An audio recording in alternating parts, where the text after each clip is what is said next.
कैलाश पर रहने वाले भूत भावन महादेव के। आज हम आपको ज्यादा तो नहीं 12 श्रृंगार पर चर्चा करेंगे महाराज।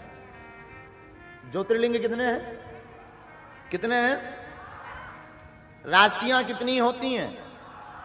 अगर अधिक मास लौड़ का महीना वर्ष में ना लगे तो फिर कितने महीने होते हैं? बोलो ना। 12। आज हम भोले बाबा के 12 श्रृंगार बताते हैं आपको। नई बात होगी। 12 श्रृंगार सुनिए, पढ़िए। पहला श्रृंगार मेरे बाबा का, पहला श्रृंगार बाबा का है गंगा। गंगा सिर पर विराजमान रहती है। गंगा का अर्थ होता महाराज शीतलता, जो शीतलता प्रदान करे। गंगा पापम शशीतापम, जो पाप से मुक्त कर दे। कौन से पाप? जो अनजाने में हुए हैं, उन पापों से मुक्ति दिलाए, वो गंगा। पहला श्रृंगार बाबा का गंगा है। गंगा को मस्तक पर रखते हैं। सिर पर ही क्यों रखते हैं? कंठ में रखें, बगल में रख लें, पीठ पर रख लें। सिर पर बाबा गंगा क्यों रखते हैं? बाबा सिर पर इसलिए गंगा रखते हैं कि जीवन में अगर आपको राम को पाना है तो गंगा जैसी पवित्रता रखो अपने सिर पर, तब आप राम को पा पाओगे। इसलिए मस्तक पर गंगा है। दूसरा बाबा का श्रृंगार बड़ा अद्भुत। दूसरा श्रृंगार है चंद्रमा। उल्टा श्रृंगार बताएंगे हम आपको, गंगा से नीचे की तरफ चलेंगे। दूसरा श्रृंगार बाबा का चंद्रमा है। मस्तक पर, भाल पर चंद्रमा। चंद्रमा का अर्थ 2 होते हैं। एक अर्थ कांति का बढ़ाना, तेज का बढ़ाना। दूसरा मन का नियंत्रण। चंद्रमा मन का नियंत्रक देवता है। तो बाबा ने इसको मस्तक पर क्यों धारण किया? मानो मेरा महादेव कहना चाहता हो कि मेरा मन राम के अलावा किसी और में ना रमे, इसलिए मस्तक पर इतना नियंत्रण, मन पर इतना नियंत्रण रखो कि मन हमारा, चित्त हमारा, बुद्धि हमारी सिर्फ राम के चरणों में लगी रहे। इसलिए मस्तक पर, भाल पर चंद्रमा रखा। ये बाबा का दूसरा श्रृंगार बढ़ा दो। तीसरा श्रृंगार त्रिशूल। बाबा तीसरा श्रृंगार त्रिशूल का करते हैं। ये आपके श्रृंगार में से ही एक ये है। हाथ में बाबा त्रिशूल लेते हैं। त्रिशूल को लेकर के बाबा झूमते भी हैं। त्रिशूल में 3 आंख होती है, 3 खाम होते हैं त्रिशूल में। 3 ही क्यों होते हैं और किसके कारक हैं? त्रिशूल है सत, रज और तम।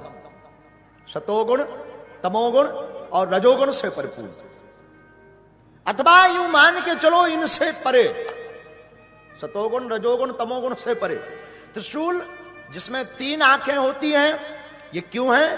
बोले भैया त्रिशूल की ये जो 3 नोक होती ना, एक एक नोक एक एक ताप को मिटाती, दैहिक, दैविक और भौतिक। त्रिशूल इसमें 3 शिखा, इसमें 3 सूत्र होते हैं। 3 सूत्र कौन कौन से हैं? अगर कोई कहे कि वैज्ञानिक पद्धति में बताओ, ज्ञान की चर्चा तो बहुत हमने सुन ली, तो सुनो साधु। प्रोटॉन, न्यूट्रॉन और इलेक्ट्रॉन, ये तीनों का संवाहक है हमारा त्रिशूल। अगर आप कहो कि नहीं नहीं नहीं, इसमें भी हमें आनंद नहीं आया, कुछ और बताओ, तो साधु यह त्रिशूल उदय, संरक्षण और लय, तीनों का कारक है हमारा त्रिशूल। इसलिए मेरा बाबा त्रिशूल लेकर चलता है। यह तीसरा श्रृंगार। चौथा श्रृंगार सुनिए मेरे महादेव का साहब। बाबा चौथा श्रृंगार त्रिपुंड का करते हैं, वो भी भाल पर। भाल पर त्रिपुंड के श्रृंगार का अर्थ क्या है? तीनों जो त्रिपुंड की रेखाएं, त्रिपुंड में 3 रेखाएं होती हैं। और हमारी कुमति कहती है, हम तो नालायक मूर्ख आदमी हैं, हमारी कुमति कहती है एक भूत बताती है, एक भविष्य बताती है, एक वर्तमान बताती है। इसलिए बाबा त्रिपुंड धारण करते हैं। इसलिए बाबा के भाल पर त्रिपुंड होता है। चौथा के बाद 5वां श्रृंगार सुनिए मेरे महादेव का। गिनते जाना कितने हो गए। 5वां सुनिए। 5वां बाबा का जो श्रृंगार है स्वरूप में, वो है त्रिनेत्र। वैसे 3 नेत्र सबके होते हैं, अंतर इतना है कि शिव का खुला है, अपना बंद है। दाना भौहों के मध्य में तीसरा नेत्र सबके अंदर है, पर शिव का नेत्र खुला है। मानो शिव संन्यास और संसार की उपस्थिति एक नेत्र से देखते हैं, इसलिए शिव का खुला हुआ नेत्र है। हम सिर्फ संसार देखते हैं, संन्यास की तरफ नहीं देखते, इसलिए हमारा नेत्र बंद है। ये बाबा का 5वां श्रृंगार हुआ। हाँ, 5वां ही ना, चलो 6वां सुनो। डमरू, बाबा डमरू लेकर के चलते हैं। डमरू काहे का प्रतीक है? डमरू है नाद। डमरू से 14 सूत्र निकले, आई और नरन लिख। बाबा की डमरू से 14 सूत्र निकले, और तंत्र की उपस्थिति भी डमरू से ही हुई है। नाद का प्रतीक है डमरू। और मैं निवेदन करूं विद्वानों को, आहत नाद नहीं, अनाहत नाद की प्रादुर्भाव भया है बाबा की डमरू से। आहत नाद नहीं, अनाहत नाद। दिव्य श्रृंगार में 5 हो गए ना, अब कौन सा बचा? 6 हो गए। हम आपको चेक कर रहे थे। इंदौर वाले बहुत चतुर हैं, एक एक्स्ट्रा के चक्कर में हमेशा रहते हैं। वो चाहते भी एक के साथ एक फ्री। 7वां सुनो। बाबा के श्रृंगार में अगर वाहन की चर्चा करें तो बाबा का वाहन है वृषभ। वृषभ यानी नंदी, बैल। वृषभ स्वरूप है धर्म का। नंदी को धर्म कहा गया, और नंदी के धर्म के 4 रूप हैं, अर्थ, धर्म, काम, मोक्ष। और हमने एक जगह महाराज जी पढ़ा है, नंदी ने 4 शास्त्रों की रचना की है, अर्थशास्त्र, धर्मशास्त्र, काम शास्त्र और मोक्ष शास्त्र। हाँ, इन 4 रूपों की रचना नंदी ने की है। तो धर्म का रूप है। मैं निवेदन करूं आप सबको, मेरे भोले बाबा बैठते भी हैं तो धर्म पर बैठते हैं, वरना वाहन भी स्वीकार नहीं करते। नंदी क्यों स्वीकार किया बाबा ने? नंदी ही क्यों पकड़ा?